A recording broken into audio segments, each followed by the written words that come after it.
നമസ്കാരം. പ്രധാന വാർത്തകൾ. കടൽക്ഷോഭത്തിൽ വലഞ്ഞ വൈപ്പിൻ എടവനക്കാട് മേഖല. തീരദേശ സംരക്ഷണ സമിതിയുടെ നേതൃത്വത്തിൽ റോഡ് ഉപരോധിച്ച് നാട്ടുകാർ. കടൽ ഭിത്തി നിർമ്മിക്കുമെന്ന് നിയമസഭയിൽ പ്രഖ്യാപിക്കണമെന്ന ആവശ്യം.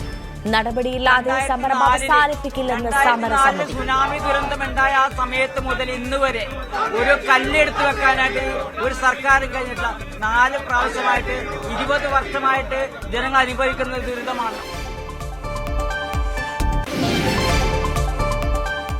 സംസ്ഥാനത്ത് കാലവർഷക്കെടുതിയിൽ വ്യാപക നാശം. തിരുവനന്തപുരം കോട്ടൂരിൽ 2 വീടുകൾ തകർന്നു. പള്ളിപ്പുറത്തും വീട് തകർന്നു. കണ്ണൂർ പയ്യന്നൂരിലും വീടുകൾക്ക് നാശം. ആലപ്പുഴയിലും തൃശൂരും കടലാക്രമണം രൂക്ഷം.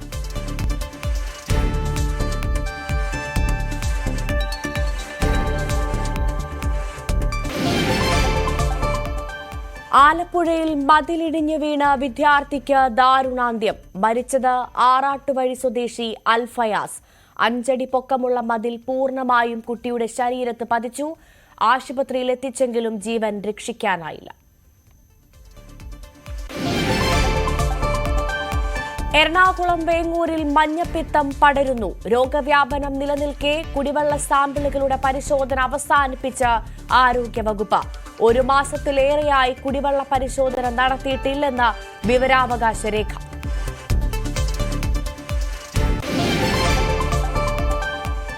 ചില്ലറ ചോദിച്ചതിന് കണ്ടക്ടർക്ക് ക്രൂരമർദ്ദനം. യാത്രക്കാരൻ കൈ കടിച്ചു മുറിച്ചു. ആക്രമിച്ചത് ആലപ്പുഴ കോട്ടയം KSRTC ബസ്സിലെ കണ്ടക്ടറെ. പ്രതി മുബീൻ പോലീസ് കസ്റ്റഡി.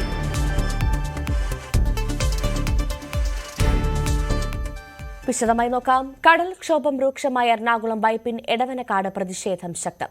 തീരദേശ സംരക്ഷണ സമിതിയുടെ നേതൃത്വത്തിൽ നാട്ടുകാർ റോഡ് ഉപരോധിക്കുകയാണ്. കടലാക്രമണം രൂക്ഷമായിട്ടും നടപടിയെടുക്കാത്തതിൽ പ്രതിഷേധിച്ചാണ് ഉപരോധം. കടൽ ഭിത്തി നിർമ്മിക്കുമെന്ന് സർക്കാർ നിയമസഭയിൽ പ്രഖ്യാപിക്കാതെ സമരം പിൻവലിക്കില്ലെന്ന നിലപാടിലാണ് സമരസമിതി.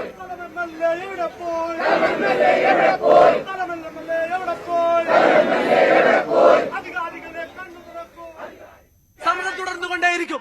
മരണം വരെ സമരം ചെയ്യും. കാരണം വാഗ്ദാനങ്ങൾ ലംഘിച്ചുകൊണ്ടിരിക്കുകയാണ്. നിരന്തരം വാഗ്ദാനങ്ങൾ ലംഘിച്ചുകൊണ്ടിരിക്കുകയാണ്. 20 വർഷമായി വാഗ്ദാനങ്ങളുടെ പെരുമഴയാണ്. ആ വാഗ്ദാനങ്ങളുടെ പെരുമഴയല്ലാണ്ട് ഒരു നിർമ്മാണ പ്രവർത്തനവും എടവനക്കാട് ഗ്രാമപഞ്ചായത്തിൽ തീരദേശത്ത് ഇതുവരെ നടപ്പാക്കിയിട്ടില്ല. അതിനെതിരെ ശക്തമായ സമരം, ജനകീയ സമരമാണത്. എന്നുവെച്ചാൽ മരണം വരെ സമരം ചെയ്യും. ഞങ്ങൾക്ക് MLA യും കേൾക്കണ്ട, MP യും കേൾക്കണ്ട. വകുപ്പ് മന്ത്രി ഈ സമരസ്ഥലത്ത് വന്ന് ഞങ്ങൾക്ക് യുദ്ധകാലാടിസ്ഥാനത്തിൽ പുലിമുട്ടോടുകൂടി കടൽ ഭിത്തികൾ 2.5 കിലോമീറ്റർ കടൽ ഭിത്തികൾ നിർമ്മിക്കുമെന്നുള്ള ഉറപ്പ്, അതും 6 മാസത്തിനുള്ളിൽ. എന്നാൽ മാത്രമേ ഈ സമരത്തിൽ നിന്ന് ഞങ്ങൾ പിന്മാറുകയുള്ളൂ. പിന്മാറില്ല. മരണം വരെ സമരം ചെയ്യും. ഉറച്ച തീരുമാനമാണ്. ഇത് ഒരാൾക്കുള്ള ശബ്ദമല്ല, ഈ കൂടിയിരിക്കുന്ന ജനതയുടെ മുഴുവൻ ശബ്ദമാണ്. സബ് കളക്ടർ സ്ഥലത്തെത്തി സമരക്കാരുമായി സംസാരിച്ചു. നിങ്ങളുടെ ഇഷ്യൂസ് എന്താണോ അതെല്ലാം നമ്മൾ കാണാം. ഞാൻ വന്ന് പഠിക്കാം. പിന്നെ നിങ്ങളുടെ ആവശ്യത്തിലെ മെയിൻ ആവശ്യം എന്ന് പറയുന്നത് ഇതിനൊരു പെർമനന്റ് സൊല്യൂഷൻ എന്ന് പറയുന്ന ടെട്രാപോഡ് ആണെന്ന് എനിക്കറിയാം. ടെട്രാപോഡിനുള്ള DPR നമ്മൾ കഴിഞ്ഞ ദിവസം ജില്ലാ കളക്ടറുടെ മീറ്റിംഗിലും ഇത് ഡിസ്കസ് ചെയ്തിരുന്നു. അതിനുള്ള DPR നമ്മൾ ഓൾറെഡി ഗവൺമെന്റിലേക്ക് സബ്മിറ്റ് ചെയ്ത് കഴിഞ്ഞു. അതിന്റെ സാങ്ഷൻ വരുന്ന ഉടനെ തന്നെ നമ്മൾ അതിനുള്ള വർക്ക് സ്റ്റാർട്ട് ചെയ്യുന്നതാണ്. ഈ കൂടിയിരിക്കുന്ന എല്ലാവരും ഒറ്റ തീരുമാനമാണ്. ഞങ്ങൾ തീരുമാനം അറിയാമോ?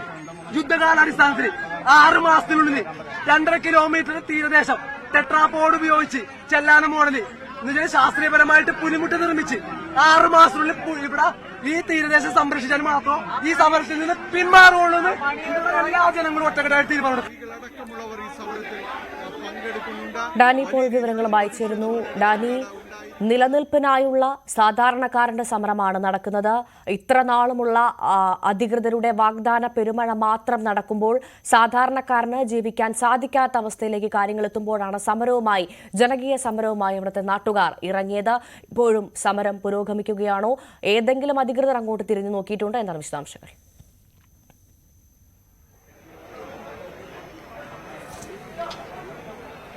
സമരം ഇപ്പോഴും പുരോഗമിക്കുകയാണ്. നേരത്തെ സബ് കളക്ടറാണ് ഇവിടെ വന്ന് ചർച്ച നടത്തുകയും ചെയ്തത്. കാരണം അധികൃതർ ആരെങ്കിലും ഇവിടേക്ക് എത്തുക എന്നതിനേക്കാൾ അപ്പുറം ഇവർക്ക് കൃത്യമായ ഒരു ഉറപ്പ് നൽകാതെ ഈ സമരത്തിൽ നിന്ന് പിൻവാങ്ങുകയില്ല എന്നാണ് ഇവരുടെ ഒരു നിലപാട്, പ്രദേശവാസികളുടെ ഒരു നിലപാട്. ജനകീയ തീരദേശ സംരക്ഷണ സമിതി എന്ന പേരിലാണ് കൂട്ടായ്മ രൂപപ്പെട്ടിട്ടുള്ളത്. ഇന്ന് രാവിലെ മുതൽ തുടങ്ങി 8 മണി മുതൽ തുടങ്ങിയ റോഡ് ഉപരോധം ഇപ്പോഴും തുടരുകയാണ്. ഈ മേഖലയിൽ വലിയ രീതിയിൽ ഗതാഗതക്കുരുക്കടക്കം ഗതാഗതം പാടെ നിശ്ചലമായിരിക്കുന്ന ഒരു അവസ്ഥയുണ്ട്. എങ്കിൽ കൂടിയും ഇവരുടെ വിഷയങ്ങൾ ജനങ്ങളിലേക്ക് എത്തിക്കുന്നതിന് അല്ലെങ്കിൽ മറ്റുള്ളവരുടെ അധികാരികളിലേക്ക് എത്തിക്കുന്നതിന് മറ്റു വഴികളില്ല എന്നൊരു നിലപാടിൽ തന്നെയാണ് ഇവർ ഈ സമരത്തിലേക്ക് ഇറങ്ങിയിട്ടുള്ളത്. കഴിഞ്ഞ 20 വർഷത്തിലധികമായി ഈ തീരദേശ മേഖലയിൽ, പ്രത്യേകിച്ച് വൈപ്പിൻ മേഖലയിൽ വലിയ രീതിയിലേക്ക് കടലാക്രമണം രൂക്ഷമായ ഒരവസ്ഥയാണ് ഉള്ളത്. അപ്പോൾ അതിന് ശാശ്വതമായ ഒരു പരിഹാരമാണ് ലക്ഷ്യമിടുന്നത്. അതിന് ടെട്രാപോഡ് പോലുള്ള സംരക്ഷണ ഭിത്തിയോ അതല്ലെങ്കിൽ മികച്ച പുലിമുട്ടുകളോ നിർമ്മിക്കണമെന്നതാണ് ആവശ്യപ്പെട്ടിട്ടുള്ളത്. പക്ഷേ അത്തരം ഒരു ആവശ്യങ്ങളിലേക്ക് യാഥാർത്ഥ്യമാക്കുന്നതിലേക്ക് നാളിതുവരെയും പ്രവർത്തനം എത്തിയിട്ടില്ല. എപ്പോഴും ജിയോ ബാഗുകൾ കൊണ്ട് തീർക്കുന്ന ഒരു സംരക്ഷണം അല്ലെങ്കിൽ മണൽ ഭിത്തികൾ കൊണ്ടുള്ള സംരക്ഷണം മാത്രമാണ് ഉണ്ടാകുന്നത്. നിലവിലുള്ള കടൽ ഭിത്തികൾ പലയിടത്തും തന്നെ ബലക്ഷയമാണ്. അപ്പോൾ ഈ നിരവധിയായ വീടുകളാണ് കാലങ്ങളായി കടലാക്രമണ ഭീതിയിൽ തന്നെ കഴിയുന്നത്. പലരും ദുരിതാശ്വാസ ക്യാമ്പുകളിലേക്ക് മാറ്റുന്നു. അങ്ങനെ ഈ വിഷയങ്ങൾ നിരന്തരമായി തുടരുന്നത് കൊണ്ട് തന്നെയാണ് സമരത്തിലേക്ക് ഇറങ്ങേണ്ടി വന്നത്.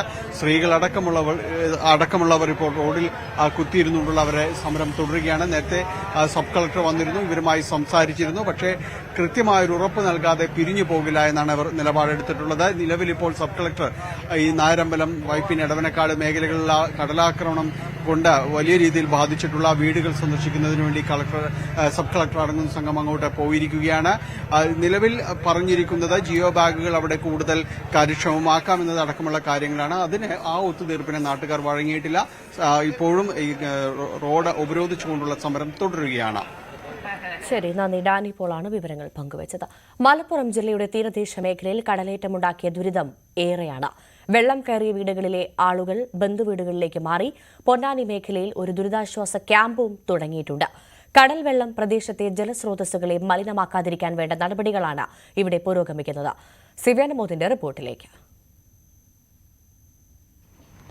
മലപ്പുറത്തിന്റെ തീരദേശ മേഖലകളിൽ, പ്രത്യേകിച്ച് പൊന്നാനി മുതൽ വെളിയങ്കോട് വരെയുള്ള 4 കിലോമീറ്ററിലധികം ദൂരത്താണ് വലിയ തോതിൽ തന്നെ കടൽക്ഷോഭം കഴിഞ്ഞ ദിവസം ഉണ്ടായത്. 50-ലധികം വീടുകളിലേക്ക് കടൽവെള്ളം കയറുന്ന ഒരു സാഹചര്യം, ആളുകൾ ഇവിടുന്ന് മാറി താമസിക്കുന്ന സാഹചര്യം, അതൊക്കെ കഴിഞ്ഞ ദിവസം ഇവിടെ ഉണ്ടായി. പക്ഷേ ഇന്ന് രാവിലെ മുതൽ കടൽ ശാന്തമാണ്. അതുകൊണ്ട് തന്നെ കഴിഞ്ഞ ദിവസത്തെ അപേക്ഷിച്ച് സാഹചര്യങ്ങൾ മെച്ചപ്പെട്ടിട്ടുണ്ട് എന്ന് പറയാം. പക്ഷേ ഇവിടുത്തെ മറ്റൊരു പ്രധാന പ്രശ്നം, കഴിഞ്ഞ ദിവസം കടൽക്ഷോഭത്തിൽ കടൽ ഏകദേശം ഒരു 100 മീറ്ററോളം അടുത്തേക്ക് കയറി വന്നിട്ടുണ്ട്. അതുകൊണ്ട് തന്നെ ഈ മേഖല മൊത്തം മണൽ നിറഞ്ഞിരിക്കുന്ന ഒരു കാഴ്ചയാണ്. വീടുകളിലേക്ക് മണൽ കയറിയിട്ടുണ്ട്, കുടിവെള്ള സ്രോതസ്സുകളിലേക്ക് ഈ കടൽ വെള്ളം കയറിയിട്ടുണ്ട്. അത്തരത്തിൽ വലിയ ഒരു പ്രതിസന്ധിയാണ് ഇവിടെ ഉണ്ടായിരിക്കുന്നത്. ഇപ്പോൾ ഈ പഞ്ചായത്തിന്റെ നേതൃത്വത്തിൽ, പഞ്ചായത്ത് മെമ്പർമാരുടെ നേതൃത്വത്തിൽ ഇപ്പോൾ ഇവിടെ കിടന്നിരുന്ന കടൽ വെള്ളം ഒരു ചാല് വെട്ടി ഒഴുക്കിവിടുന്ന ഒരു ശരി, ഇപ്പോൾ വി.ഡി. സതീശൻ മാധ്യമങ്ങളെ കാണുന്നു, അതിലേക്ക്. പരിതാപകരമായ കാഴ്ചയാണ് സംസ്ഥാനത്തുടനീളം. കോർപ്പറേഷനുകൾ, മുനിസിപ്പാലിറ്റികൾ, പഞ്ചായത്തുകൾ ഉൾപ്പെടെയുള്ള എല്ലാ ലോക്കൽ ബോഡികളിലും യാതൊരു വിധത്തിലുള്ള പണവും കൊടുക്കാതെ അവരെ ശ്വാസം മുട്ടിച്ച് കൊല്ലുന്ന നടപടിയാണ് സർക്കാരിന്റെ. കഴിഞ്ഞ വർഷം 1-ാം ഗഡു കൊടുത്തു ആദ്യം. 2-ാം ഗഡു ഓഗസ്റ്റിൽ കൊടുത്തത് ഡിസംബറിൽ കൊടുത്തപ്പോൾ ട്രഷറി ബാൻ വന്നു. ട്രഷറിയിൽ നിന്ന് അത് മാറ്റാൻ പറ്റിയില്ല. 3-ാമത്തെ ഗഡു കൊടുത്തത് മാർച്ച് 23-ാം തീയതിയാണ്. മാർച്ച് 22-ാം തീയതി ട്രഷറി പൂട്ടിയിട്ടാണ് 3-ാം ഗഡു കൊടുക്കുന്നത്. അപ്പൊ അക്ഷരാർത്ഥത്തിൽ 2-ാം ഗഡുവും 3-ാം ഗഡുവും ഒന്നും ചെലവാക്കാൻ പറ്റിയില്ല. ഇനി നിയമം അനുസരിച്ച് 80% താഴെയാണ് ചെലവാക്കിയിരിക്കുന്നതെങ്കിൽ അത് ആ ലോക്കൽ ബോഡിക്ക് നഷ്ടപ്പെടും.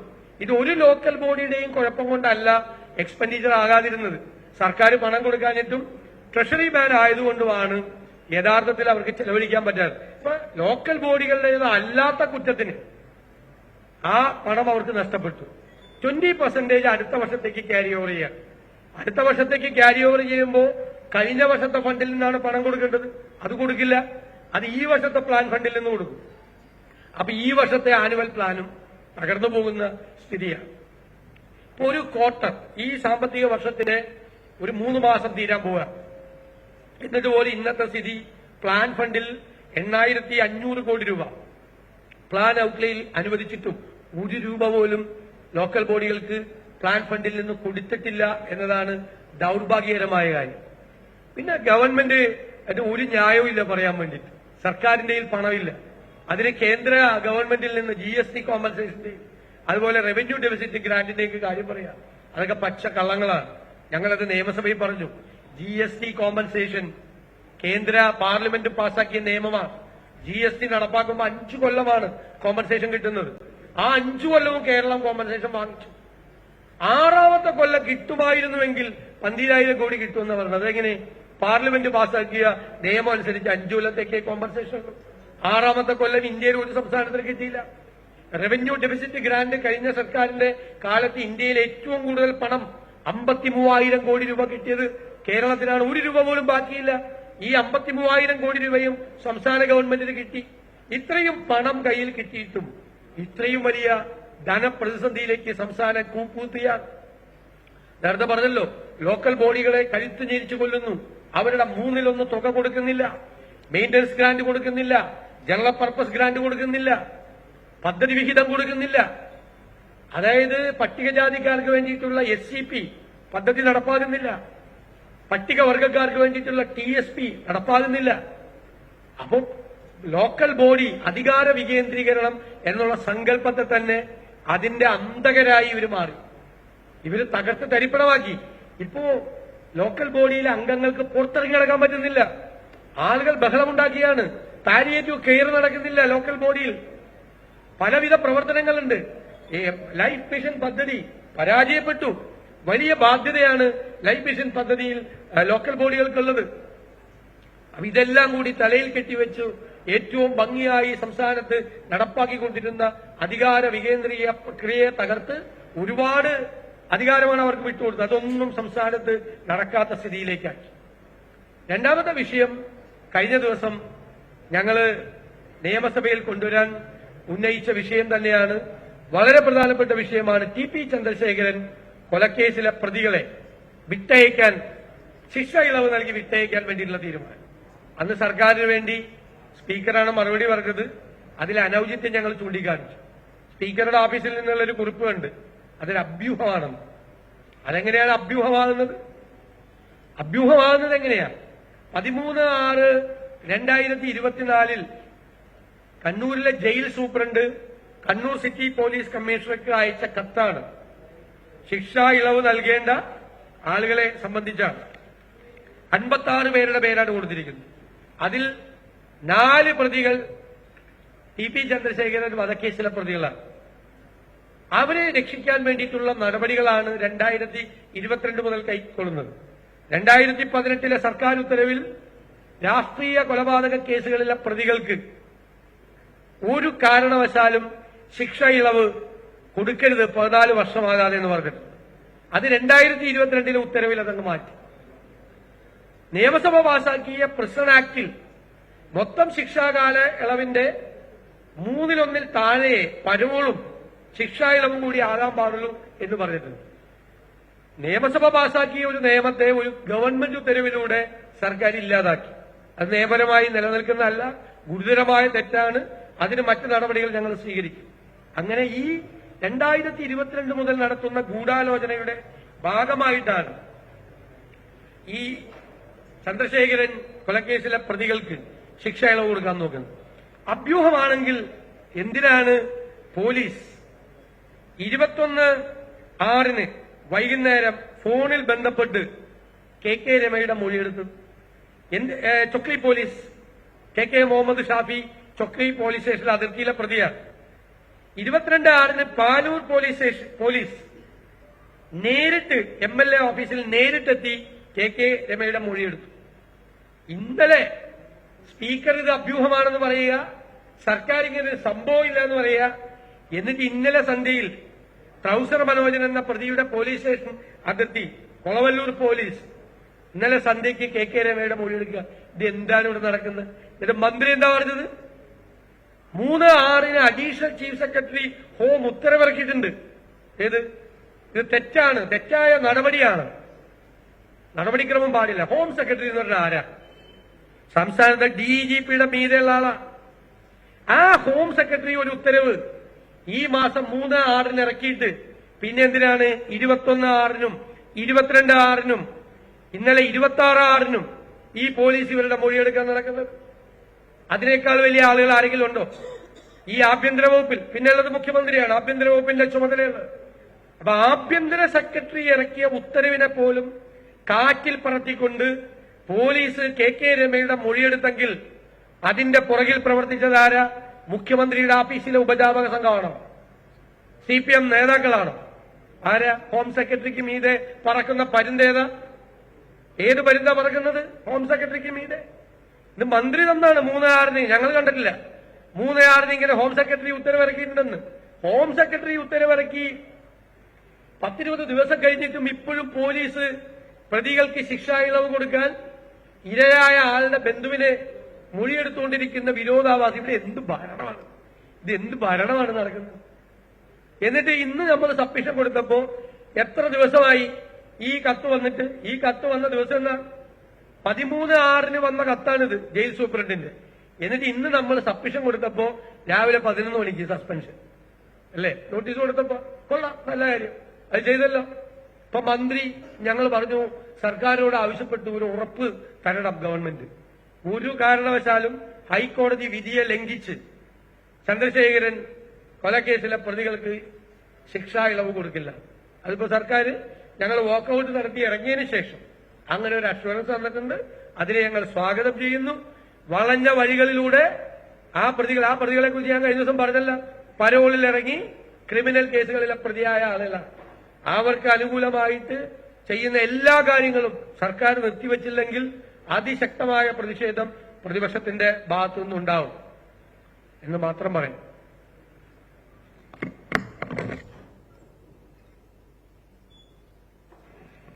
ആദ്യം ഈ തദ്ദേശ സ്ഥാപനങ്ങൾ മുൻകാലങ്ങളിലൊക്കെ ഈ പെർസെന്റേജ് തേക്കാൻ പറ്റാത്തത് തദ്ദേശ സ്ഥാപനങ്ങൾ പ്രോജക്റ്റ് നടപ്പിലാക്കാൻ പറ്റാതെ വരുന്ന സാഹചര്യങ്ങളായിരുന്നു ഉണ്ടായിരുന്നതെങ്കിൽ ഇപ്രാവശ്യം തദ്ദേശ സ്ഥാപനങ്ങളൊക്കെ വളരെ കാര്യക്ഷമമായി പ്രവർത്തിച്ചു, ധാരാളം പ്രോജക്റ്റുകൾ നടപ്പിലാക്കി. എന്നിട്ട് ഈ ബില്ലുമായി ഗവൺമെന്റിനെ സമീപിക്കുമ്പോൾ ട്രഷറിയിൽ പോകുന്ന സമയത്ത് ഒക്ടോബറിൽ തന്നെ ട്രഷറി ഏകദേശം നിയന്ത്രണത്തിലേക്ക് പോയി. അവർ തീരുമാനിച്ചു 1 ലക്ഷത്തിന്റെ മുകളിലുള്ള ബില്ലൊന്നും പാസ്സാക്കണ്ടായിരുന്നു. 5 ലക്ഷത്തിന്റെ മുകളിലുള്ള ബില്ല് സ്വീകരിക്കുകയേ വേണ്ടെന്ന് തീരുമാനിച്ചു. 5 ലക്ഷത്തിനുള്ളിൽ വരുന്നതിൽ എല്ലാ ബില്ലുകളും തിരിച്ചു കൊടുത്തു. അപ്പൊ തിരിച്ചു കൊടുത്ത ഈ ബില്ലുകൾ ഇനിയിപ്പം എന്ത് ചെയ്യണം? 2024-25 പ്രോജക്റ്റിൽ വെച്ചുകൊണ്ട് മാത്രമേ അവർക്ക് ഈ പണം ഇനി പാസ്സാക്കി കൊടുക്കാൻ പറ്റുള്ളൂ. അപ്പൊ 2024-25 ഓൾറെഡി ഇവരിപ്പോ പ്രോജക്ട്സ് പുതിയത് വെച്ചു കഴിഞ്ഞു. ഇനിയിപ്പോ ആ പ്രോജക്ട്സ് ഒന്നും നടപ്പിലാക്കാൻ പറ്റില്ല. കാരണം അതിന്റെ മുമ്പുള്ള വർഷത്തെ 5 ലക്ഷത്തിന്റെ ബില്ലുകൾ ഇനി ഇപ്പോൾ ഈ പ്രോജക്റ്റിൽ ഉൾപ്പെടുത്തി കൊടുക്കേണ്ട സാഹചര്യം വരികയാണ്. ഇതിന് പുറമെ തന്നെ അധികാര വികേന്ദ്രീകരണം ഇവർ പറയുന്നുണ്ടെങ്കിലും അധികാര കേന്ദ്രീകരണമാണ്. ഇപ്പൊ ലൈഫ് പദ്ധതി എന്ന് പറയുന്നത് എന്താണ്? അത് സ്റ്റേറ്റ് ഗവൺമെന്റ് നടപ്പിലാക്കുന്ന ഒരു പദ്ധതിയാണ്. പ്രതിപക്ഷ നേതാക്കൾ മാധ്യമങ്ങളെ കാണുകയായിരുന്നു. വിവിധ വിഷയങ്ങളിലുള്ള പ്രതികരണമാണ് നടക്കുന്നത്. വളരെ വേഗം മറ്റു വാർത്തകളിലേക്ക് എത്താം ഇടവേളയ്ക്ക് ശേഷം.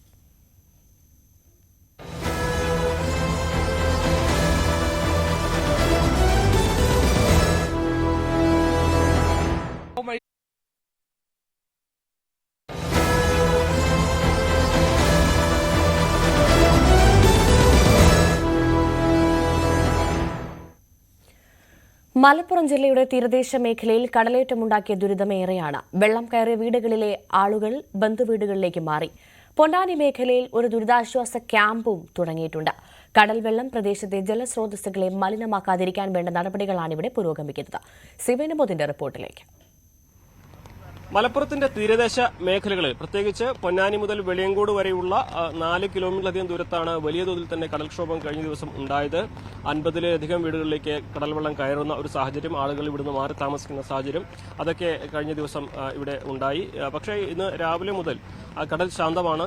അതുകൊണ്ട് തന്നെ കഴിഞ്ഞ ദിവസത്തെ അപേക്ഷിച്ച് സാഹചര്യങ്ങൾ മെച്ചപ്പെട്ടിട്ടുണ്ട് എന്ന് പറയാം. പക്ഷേ ഇവിടുത്തെ മറ്റൊരു പ്രധാന പ്രശ്നം, കഴിഞ്ഞ ദിവസം കടൽക്ഷോഭത്തിൽ കടൽ ഏകദേശം ഒരു 100 മീറ്ററോളം അടുത്തേക്ക് കയറി വന്നിട്ടുണ്ട്. അതുകൊണ്ട് തന്നെ ഈ മേഖല മൊത്തം മണൽ നിറഞ്ഞിരിക്കുന്ന ഒരു കാഴ്ചയാണ്. വീടുകളിലേക്ക് മണൽ കയറിയിട്ടുണ്ട്, കുടിവെള്ള സ്രോതസ്സുകളിലേക്ക് ഈ കടൽ വെള്ളം കയറിയിട്ടുണ്ട്. അത്തരത്തിൽ വലിയ ഒരു പ്രതിസന്ധിയാണ് ഇവിടെ ഉണ്ടായിരിക്കുന്നത്. ഇപ്പോൾ ഈ പഞ്ചായത്തിന്റെ നേതൃത്വത്തിൽ, പഞ്ചായത്ത് മെമ്പർമാരുടെ നേതൃത്വത്തിൽ ഇപ്പോൾ ഇവിടെ കിടന്നിരുന്ന കടൽ വെള്ളം ഒരു ചാല് വെട്ടി ഒഴുക്കി വിടുന്ന ഒരു പ്രവൃത്തിയാണ് പൂർത്തീകരിക്കുന്നത്. എത്രമാത്രം പ്രധാനപ്പെട്ടതാണ് ഈ കാര്യം? ഇത് കടൽക്ഷോഭവുമായി ബന്ധപ്പെട്ട് കയറിയ വെള്ളം നമ്മളുടെ പാടശേഖരത്തിനകത്തും തോട്ടിലും നിന്ന് കഴിഞ്ഞാൽ കുടിവെള്ള പ്രശ്നത്തിന് വലിയ ഒരു പ്രശ്നമാണ്, ബുദ്ധിമുട്ടാണ്. ഈ വെള്ളം നിന്ന് കുടിവെള്ളത്തിൽ കയറുകയും കുടിക്കാനുള്ള വെള്ളത്തിൽ മലിനമാകുന്നൊരു പ്രശ്നമുണ്ട്. ആ പ്രശ്നം താൽക്കാലിക പരിഹാരമാണ് ഇപ്പോൾ ചെയ്തുകൊണ്ടിരിക്കുന്നതൊക്കെ. അങ്ങനെ കെട്ടിയിരിക്കുന്ന വെള്ളങ്ങൾ ചെറിയ ചാലുകയറി പുഴയിലേക്ക് ഒഴുക്കി വിടുന്ന ഒരു പരിപാടി മാത്രം. ശാശ്വതമായിട്ടുള്ള പരിഹാരങ്ങളൊന്നും ഇതിപ്പോ പഞ്ചായത്തിന്റെ നിർദ്ദേശപ്രകാരമാണ്. അതെ, പഞ്ചായത്തിന്റെ ഇതിലാണ് ഇപ്പോൾ ചെയ്തുകൊണ്ടിരിക്കുന്നത്. നേരത്തെ ഇതൊരു പഴയ തോടായിരുന്നു എന്നാ പറഞ്ഞു അല്ലേ? അത് കഴിഞ്ഞ വർഷം ഇതുപോലെ കടൽക്ഷോഭം ഉണ്ടായപ്പോൾ നമ്മൾ ഉണ്ടാക്കിയ തോടായിരുന്നു. ഈ തോട് ഇപ്പോൾ ഇന്നലത്തെ കടൽക്ഷോഭത്തിൽ ഈ തോട് പൂർണ്ണമായിട്ട് മൂടിക്കഴിഞ്ഞു, മണ്ണ് കയറി മൂടിക്കഴിഞ്ഞു. അപ്പൊ ഇനി ഇത് കൂടാതെ അപ്പുറത്തൊരു വേറെ തോടാണ് ഇപ്പോൾ ഉണ്ടാക്കിയിട്ടുള്ളത്. ഓരോ വർഷം കഴിയുന്നതും കടൽ ഓരോ വർഷം കൂടുന്നവരും കടൽ കയറി വരെയാണ്. ഭൂമി നഷ്ടപ്പെട്ടുകൊണ്ടിരിക്കുകയാണ്. പതുക്കെ ഈ ഒരു നാടില്ലാതാവുന്ന ഒരു സാഹചര്യത്തേക്കാണ് പോകുന്നത്. അത് മുമ്പ് നിങ്ങൾക്ക് നമ്മൾ വരുന്ന വഴിക്ക് പല സ്ഥാപനങ്ങളും കണ്ടു. അത് കടലിന്റെ തീരത്താണ്, തൊട്ട് തീരത്താണ് ഇപ്പോൾ നിങ്ങൾ പല വീടുകളും. മുൻപ് അത് നിർമ്മിച്ച സമയത്തൊക്കെ കടൽ ഒരുപാട് അകലെയായിരിക്കും അല്ലേ? കടൽ ഇവിടുന്ന് ഒരുപാട് ദൂരമായിരുന്നു കടല്. ഇതിപ്പോൾ വർഷങ്ങളായിട്ട് കയറി ഓരോ വർഷങ്ങളിലും കയറി ഇവിടെ വരെ എത്തിയിട്ടുണ്ട്. ഇതിന്റെ അപ്പുറത്തൊക്കെ ഒരുപാട് വീടുകൾ ഉണ്ടായിരുന്നതാണ്. അതൊക്കെ ഓരോ കാലങ്ങളിലായിട്ട് നഷ്ടപ്പെട്ട് ഇങ്ങനെ വരുന്നതാണ്. ഇതിൽ കടൽ ഭിത്തിയുടെ കാര്യത്തിൽ ഒരു ശാശ്വത പരിഹാരം ഇല്ലാതെ, ഒരു ശാസ്ത്രീയമായ രീതിയിൽ കടൽ ഭിത്തി നിർമ്മിക്കാതെ ഇതിനൊരു പരിഹാരം ഉണ്ടാവില്ല എന്നാണ് അധികൃതർ പറയുന്നത്. കടൽ ഭിത്തിയുടെ കാര്യത്തിൽ കടൽ ഭിത്തി ഒരുപാട് പഠനങ്ങൾ ഇവിടെ ഓൾറെഡി നടത്തിപ്പോയിട്ടുണ്ട്.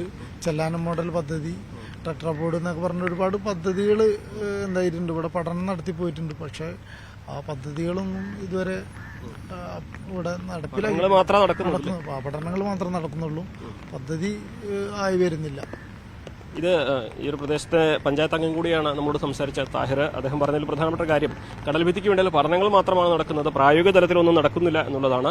ഇപ്പോൾ ഈ ഒരു സജീവമായിട്ട് ഇപ്പോൾ നടക്കുന്നത് ഈ ഒരു മേഖലയിൽ കെട്ടിക്കിടന്ന ഉപ്പുവെള്ളം, കടൽവെള്ളം നീക്കി അത് പുഴയിലേക്ക് തിരിച്ചുവിടാനുള്ള പ്രവൃത്തികളാണ് സജീവമായിട്ട് ഇവിടെ പുരോഗമിക്കുന്നത്. കാരണം ജനവാസ മേഖലയിലേക്ക് ഈ കടൽവെള്ളം കയറിയതിന്റെ പ്രശ്നങ്ങൾ എത്തരുത്, അതിന്റെ ജലസ്രോതസ്സുകൾ, ആ മേഖലയുടെ ജലസ്രോതസ്സുകൾ മലിനമാകരുത് എന്ന ഒരു പ്രധാനപ്പെട്ട കാര്യം ആണ് ഇവിടെ ഈ ഒരു പ്രവൃത്തിക്ക് പിന്നിലുള്ളത്. എന്താണെങ്കിലും കടൽക്ഷോഭത്തിന്റെ ശക്തി കുറഞ്ഞെങ്കിലും കടലേറ്റം ഉണ്ടാക്കിയ ബുദ്ധിമുട്ടുകൾ അത് ചെറുതല്ല. അതിൽ നിന്നും കരകയറാനുള്ള വലിയ പരിശ്രമത്തിലാണ് ഈ പ്രദേശവാസികൾ. അഖിൽ ഓട്ടുപാറയ്ക്കൊപ്പം CV അനുമോദ്, ന്യൂസ് 18. ആലപ്പുഴയിൽ മഴയിൽ ചുറ്റുമതിലിടിഞ്ഞ് വീണ് 14 വയസ്സുകാരൻ മരിച്ചു. ആറാട്ടുവഴി സ്വദേശി അൽ ഫയാസാണ് മരിച്ചത്. 5 അടി പൊക്കമുള്ള മതിലിന്റെ വലിയ സിമന്റ് കട്ടകളും കമ്പിയും വീണ് കുട്ടിയുടെ ശരീരം പൂർണ്ണമായും മൂടിയ നിലയിലായിരുന്നു. ഇന്നലെയായിരുന്നു അപകടം. അന്തേക്കുപറമ്പിൽ അലി ഹസീന ദമ്പതികളുടെ ഏക മകനാണ് മരിച്ച അൽ ഫയാസ്. ഏറെ പരിശ്രമിച്ച് കുട്ടിയെ ആശുപത്രിയിലെത്തിച്ചെങ്കിലും ജീവൻ രക്ഷിക്കാനായില്ല. പള്ളിയുടെ വാദിക്കുന്ന ഇവര് 5 പിള്ളേർ കയറുന്നതേ രാവിലെ 8:50 സ്കൂളിന്റെ ഇവിടെ പള്ളിയുടെ വായിക്ക് വരും. ഒരു കുസൃതി അലമ്പൊന്നുമില്ലാത്ത നല്ലൊരു പയ്യനാണ്. വീട്ടിലോട്ട് പോകുന്ന വഴിയാണ് ഈ സംഭവം നടന്നിട്ട് ആംബുലൻസ് അങ്ങോട്ട് പോകുന്നത്. അതിനെ പാഞ്ഞു പിടിച്ച് പോകുന്നു. അപ്പോൾ ഈ ഇരുട്ടിവിടെ വെളിച്ചമൊന്നുമില്ല.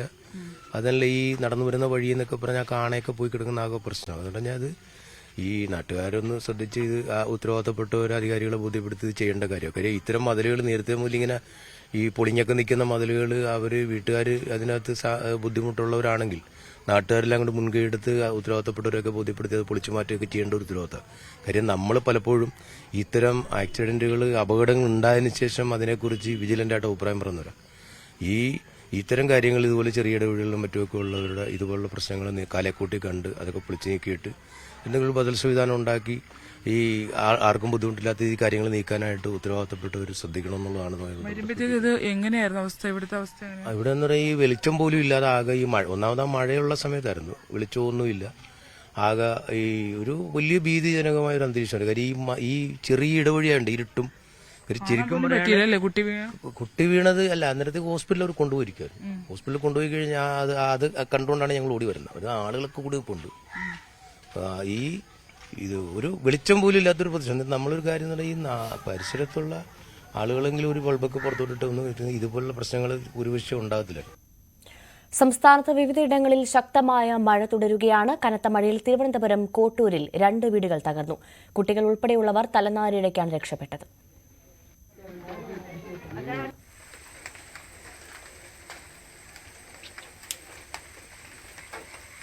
നദികളിലും അണക്കെട്ടുകളിലും ജലനിരപ്പ് ഉയരുകയാണ്. പമ്പാ നദിയിൽ ജലനിരപ്പ് ഉയർന്നതോടെ റാന്നി അരയാഞ്ഞലിമൺ ക്രോസ് വേയിൽ വെള്ളം കയറി.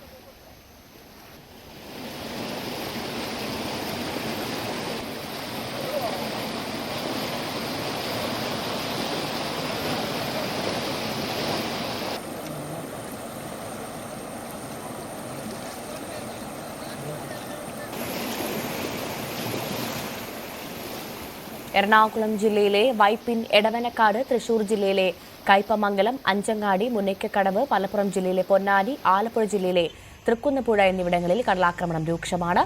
കേരള തീരത്ത് മത്സ്യബന്ധനത്തിന് വിലക്ക് ഏർപ്പെടുത്തിയിട്ടുണ്ട്.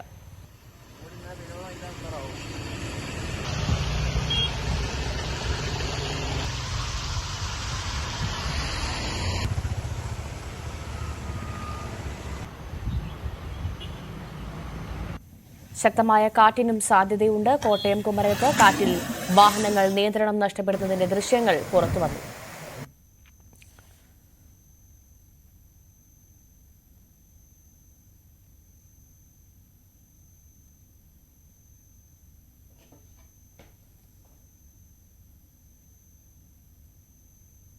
കണ്ണൂർ പയ്യന്നൂരിൽ കനത്ത മഴയിൽ വ്യാപക നാശനഷ്ടം. കാനായി വള്ളിക്കെട്ട് പ്രദേശത്ത് ഇലക്ട്രിക് പോസ്റ്റ് ലൈനുകളും തകർന്നു. ഇന്നലെ മുതലുള്ള കനത്ത മഴയിൽ കാറ്റിലും റബ്ബർ, കവുങ്ങ്, വാഴ തുടങ്ങിയ കൃഷികൾ നശിച്ചു. വീടുകൾക്ക് മുകളിൽ മരങ്ങൾ കടപുഴകി വീണു.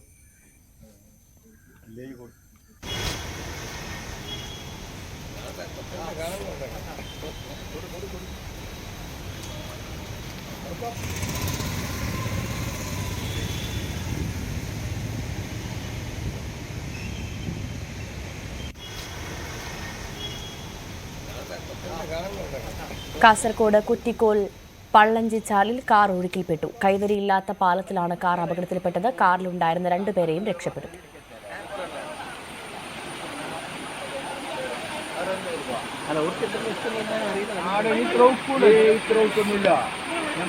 ഒരാൾ കാര്യം കൊണ്ട്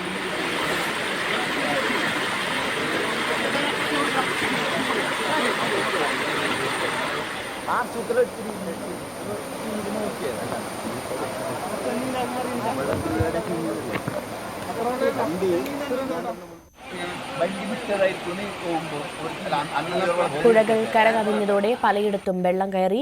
മധൂർ സിദ്ധിവിനായക ക്ഷേത്രത്തിന്റെ ശ്രീകോവിലിലും വെള്ളം കയറി.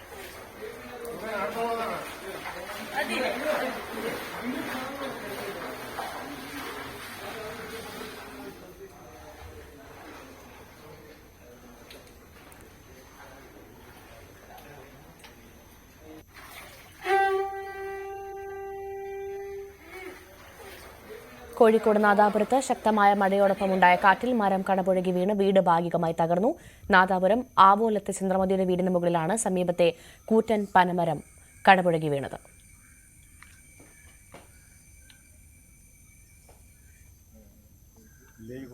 മത്സ്യബന്ധനത്തിനിടെ വള്ളം തകർന്ന് കടലിൽ കുടുങ്ങിയ മത്സ്യത്തൊഴിലാളികളെ രക്ഷപ്പെടുത്തി. തമിഴ്നാട് തേങ്ങാപട്ടണത്തിൽ നിന്ന് മത്സ്യബന്ധനത്തിന് പോയ മത്സ്യത്തൊഴിലാളികളാണ് അപകടത്തിൽപ്പെട്ടിരുന്നത്. തുടർന്ന് വിഴിഞ്ഞം കോസ്റ്റൽ പോലീസിൽ വിവരമറിയിക്കുകയും കോസ്റ്റൽ പോലീസ് രക്ഷപ്പെടുത്തുകയുമായിരുന്നു. തകർന്ന വള്ളത്തെയും കെട്ടി കരയിലേക്ക് അടുപ്പിച്ചു. 17 ലക്ഷത്തോളം രൂപ നഷ്ടമുണ്ടെന്ന് മത്സ്യത്തൊഴിലാളികൾ പറയുന്നു.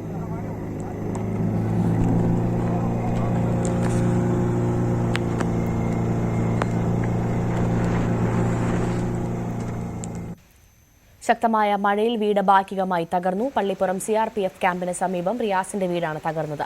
റിയാസും ഭാര്യയും 2 കുഞ്ഞുമക്കളും പ്രായമായ മാതാപിതാക്കളുമാണ് വീട്ടിലുള്ളത്. തലനാരിഴയ്ക്കാണ് കുടുംബം രക്ഷപ്പെട്ടത്. ശക്തമായ മഴയിൽ വീടിന്റെ മൺചുമർ ഭാഗികമായി ഇടിഞ്ഞു വീഴുകയായിരുന്നു.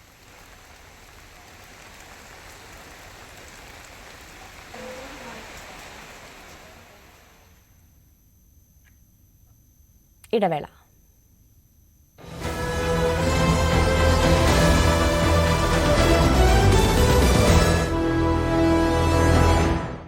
അവിടെ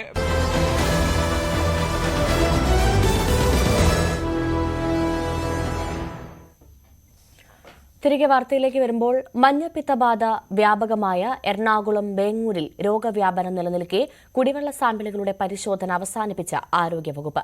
മെയ് 17 ശേഷം കുടിവെള്ള പരിശോധന നടത്തിയിട്ടില്ലെന്ന വിവരാവകാശ നിയമപ്രകാരം ആരോഗ്യവകുപ്പ് നൽകിയ മറുപടി. ജല അതോറിറ്റി നിയമം വിതരണം ചെയ്ത കുടിവെള്ളത്തിലൂടെയാണ് രോഗവ്യാപനമുണ്ടായതെന്ന് നേരത്തെ സ്ഥിരീകരിച്ചിരുന്നു. ഏപ്രിൽ 17 വേങ്ങൂർ പഞ്ചായത്തിൽ മഞ്ഞപ്പിത്തം സ്ഥിരീകരിക്കുന്നത്. 200-ലധികം പേരിൽ രോഗം വ്യാപിക്കുകയും 3 പേർ മരിക്കുകയും ചെയ്തു. ഇപ്പോഴും നിരവധി പേർ ചികിത്സയിലാണ്.